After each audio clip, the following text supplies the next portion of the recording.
on tuossa Mika Honkanen. Ihan kaikkia mä en ole teitä tavannut aikaisemmin, kerron tästä Suomi SDK:sta teille lyhyesti.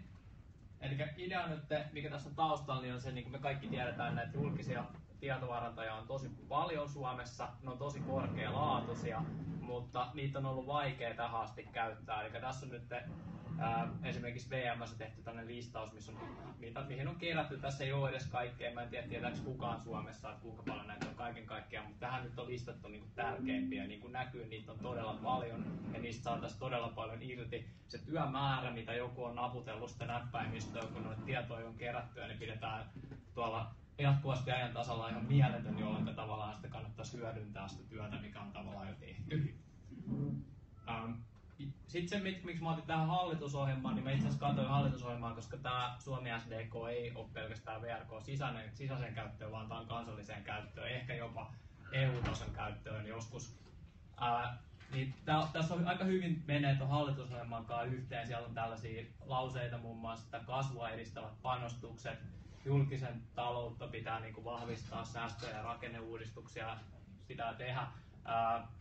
Siellä on pitkän aikavälin uudistuksia, työllisyyttä vahvistavia uudistuksia ja ylipäätään toi tärkeä periaate, että kansalaiset kysytään ja yritykset kysytään vain tietoa yhden kerran, eli sitä tietoa käytetään sitä hallinnon sisällä aina kun sitä tarvitaan, kun se on kerran tänne hankittu jollain tavalla.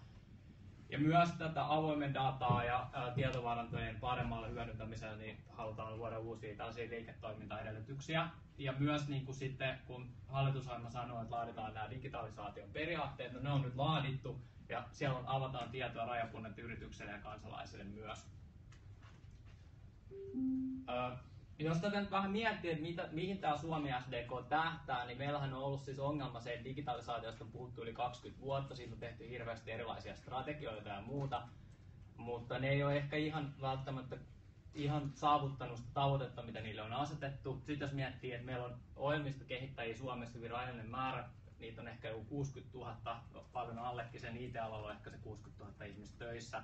Nämä prosessit on mennyt vähän silleen, että on tavallaan on esitetty sellaista kritiikkiä, että on tehty tavallaan paperi sähköiseksi, eli ei ole mietitty hirveästi niitä prosesseja uudestaan, tämä on niin kuin tiedostettu. Ylipäätään tuo julkinen tieto on tosi arvokasta, mutta se on pysynyt lukittuna ja monitulkinnallisena. Ja sitten ehkä käyttäjäkokemusta ei ole optimaalisesti otettu huomioon, eli sitä voisi ottaa paljon enemmän miettiä, että miten ne sovelluskehittäjät käyttää näitä juttuja, miten niitä voidaan tukea, miten niiden työtä voidaan helpottaa ja nopeuttaa.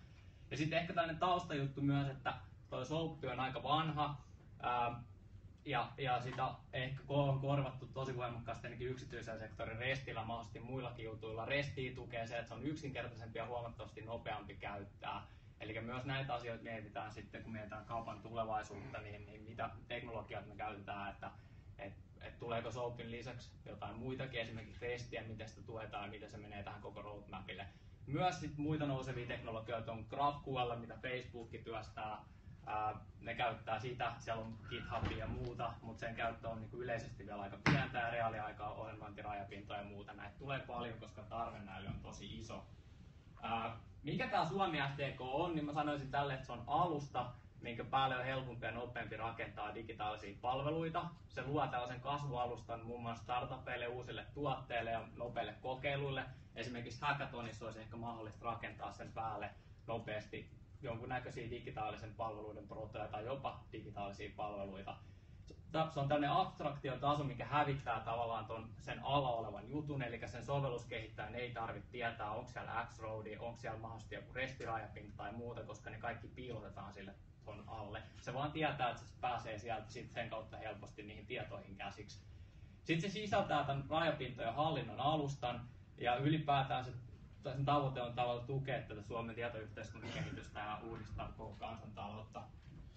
Ehkä vähän ylevä tavoite, mutta se nyt on asetettu tuonne. Tässä on se idea niin kuin pähkinänkuoressa. Tämä nyt on vähän tekninen kuva, mutta idea on se, että tuolla on rajapintojen hallinta, sitten sitä käytetään erilaisista laitteista, sovelluksista, mitä ne kehittäjät on tuon päälle kehittänyt, ja sitten se hävittää tämän täällä alla olevan tämän puolimaisen kaiken, mitä siellä nyt on. Siellä voi olla kansallinen palveluväylä, siellä voi olla resti, mutta tässä on niin kuin pääideana tässä kuvassa on se, että että tässä on niin toi APIen hallinta ja sitten on erilaisia tietovarantoja ja niihin on erilaisia polkuja. Ja sitten kun sovelluskehittäjä haluaa tuohon tehdä jotain, niin se vaan haluaa tietää, että mitä kaikkea tietoja on saatavilla ja mitä kautta se pääsee niihin käsiksi. Eli se, mitä tietoja on saatavilla, niin se on käytännössä metadataa niistä erilaisista tietovarannoista, mitä tuonne on liitetty. Ja sitten se, että miten sinne päästään käsiksi, niin ne on käytännössä niitä rajapintoja. Ne voi mennä tuolta X-Roadin kautta, ne voi mennä eri lailla käyttää sitä X-Roadia, tai se voi mennä suoraan vaikka REST-APIin tänne. Mutta sille kehittäjälle se on periaatteessa ihan sama, koska se vaan käyttää niitä tietoja, mitä toi tarjoaa ulospäin. Eli se voi jo piilottaa ton kaiken, että mitä kautta se menee, mitä se käyttää vaikka kansallista palveluväylää. Ja tänne voi siis tulla myös lisää, että me lähdetään tätä kehittää, tämä on vielä konsepti, me lähdetään kehittää täältä REST-APista, mutta se kasvaa sitten aina niin käyttäjätarpeiden mukaan. Että tätä on tarkoitus tehdä ihan käyttäjälähtöisesti, eli meillä on näitä rajapintojen tarjoajia ja softadevaajia, mitkä sitten priorisoi tätä työtä, että miten tätä kehitetään. Eli otetaan aina tärkeä ominaisuus ja kehitetään se ja sitten kehitetään seuraava. Ylipäätään tästä APIen hallinnosta, että mikä se on, niin tässä on ehkä sellainen tiivistys. Eli nyt tätä tehdään julkisessa hallinnossa silleen, että aika usein tämä keksitään aina uudestaan, että tulee joku rajapinta ja sitten sille kehitetään yksi oma rajapintojen hallinta ja tavallaan se työ toistuu. Ja softadevaille tämä on hirveän hankalaa, koska aina kun ne haluaa kehittää jotain, ne joutuu tavallaan hanskaa tämän uudestaan. Ne on tosi paljon noita erilaisia pääsyoikeuksia, mitä niiden pitää hallita. Sitten ne ei löydä niitä APEja, ne ei tiedä, että millä ne pääsee mihinkäkin tietovarantoihin käsiksi. Dokumentaatio on hirveän puutteellista, sä et tiedä, miten ne rajapinnat toimii. Nuo tilastot on ihan arvoitus, että kuinka paljon niitä rajapintoja tai ylipäätään niitä julkisia tietovarantoja käytetään. Sitä ei ole kukaan tiedä keskitetysti. Tosin kansallisessa palveluväylässä saadaan jotain tilastoja, mutta ylipäätään tuo kokonaiskuva on vähän kysymysmerkki. Sitten se käyttäjätuki, että niillä olisi joku tällainen paikka, mistä ne saisi keskitetysti käyttäjätukea ja vertaistukea, niin vaikka tietäisi, että ketkä muut on kehittänyt johonkin tietovarantoihin, niin AP:ihin jotain. Kaikki nämä on vähän arvotuksia. Ja sitten idea on just se, että pyritään tekemään tuolle sovelluskehittäjälle mahdollisimman helpoksi toi arki, että pyritään ottaa niiden työstä kaikkea turhaa mahdollisimman paljon pois. Mitä tää sitten, tässä on tavallaan kaksi osapuolta, kelle tämä tarjoaa lisäarvoa, niin noille kehittäjille, ohjelmistokehittäjille, niin idea on just toi, että poistetaan tavallaan turhaa työtä, ja on jopa heitetty tuonne visio, että ne sais rajapinnan 3 minuutissa käyttöön. Se on tällä hetkellä niin parhaimpia, jos katsoo yksityisen sektorin juttuja, niin ne keskimäärin voi olla jopa näin nopea se prosessi.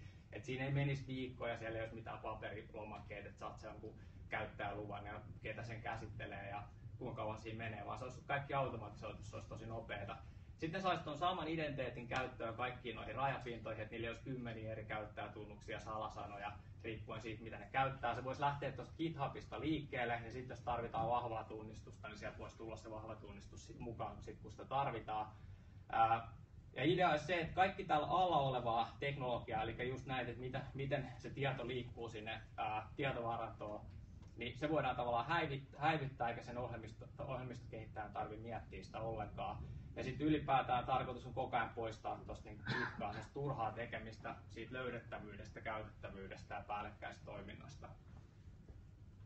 Mitä se tarjoaa julkiselle hallinnolle, koska se on tavallaan se toinen sidosryhmä, niin idea on se, että ylipäätään näiden digitaalisten palveluiden kehittäminen merkittävästi nopeutuisi.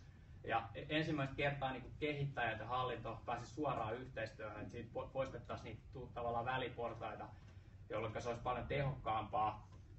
Sitten ylipäätään saataisiin paljon parempaa tietoa, miten niitä julkisia palveluita ja tietovarantoja käytetään. Sitten ylipäätään nuo digitaaliset tietovirrat niin saataisiin paljon paremmin ne hanskaan, koska ne on tavallaan se verenkierto, voisi sanoa näin, että miten se tieto liikkuu siellä hallinnossa eri puolilla.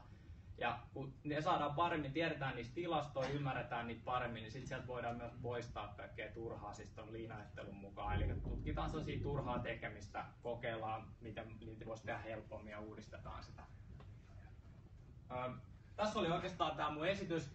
Mitä tässä nyt kannattaisi muistaa, niin on se, että mikä tämä Suomi SDK on, niin sen tarkoitus on palvella näitä ohjelmistokehittäjiä ja julkista hallintoa. Sen tarkoitus on merkittävästi tehostaa tietovarantoihin liittyvää työtä, ja sitä kehitetään tälleen pienistä paloissa ketterästi ja käyttäjälähtöisesti, eli sen oikean asiakastarpeen perusteella. Me ei tehdä mitään, jos ei ohjelmistokehittäjät ja julkinen hallinto sano, että tämä on tärkeää ja priorisoi sitä. Yes, kiitos. Onko kysymyksiä? Hieno homma, kiitos. Hyvältä kuulostaa. Meillähän on Kapassa toi API-hallintaan liittyen toi evaluointi menossa, niin siitä varmaan tulee sullekin jotain osviittaa ja apuja. Toinen asia, tämä JHS RegMeta, nuo tietovarantojen metatiedot, perustiedot, niin kannattaa varmaan jollain tavalla tuohon ympätä.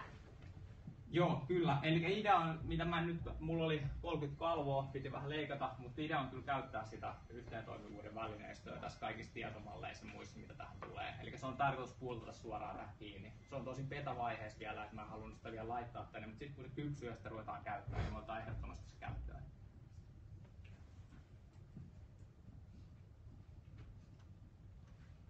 Avaatko vielä, mitä tuo SDK tarkoittaa?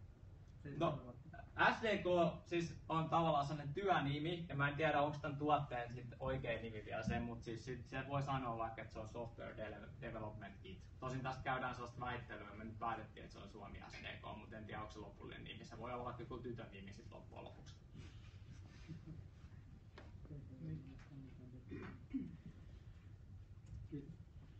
Onko muita kysymyksiä vielä? Joo, Twitterissä voi myös kysyä. Jos ei ole muita kysymyksiä, niin mä kiitän tästä omasta puolestani. Joo, kiitokset Mikalle. Ja tosiaan Periskope-katselijat voi kysellä siellä Twitterissä suoraan Mikalta tai VM-kapatililtä lisätietoja tai kyllä meidät tavoittaa. Varmaan keksitte tavat, millä kaikilla meidät tavoittaa. Tässä oikeastaan tämänkertainen kapavartti. Seuraavaa myös pieni poikkeusaikataulu. Yleensä me ollaan kerran kuussa maanantaisin kello 12 pidetään tai 4 viikon välein. Meillä on meidän auditorium menee remonttiin. Täällä on valmiina äänentoisto, että ylivoimaisesti helpointa järjestää täältä nämä kapavartit kuin jostain muualta, niin 5 viikkoa menee seuraava. 22.5. pidetään seuraava Periskope-lähetys. Eli silloin sitten, ja koitetaan mainostaa Twitterissä silloinkin. Tänään jäi vähän viime tinkaan mainostaminen, mutta on se siellä Periskopessa huomiseen saakka vielä katsottavissa, jos kiinnostaa. Mutta hyvä, kiitoksia kaikille.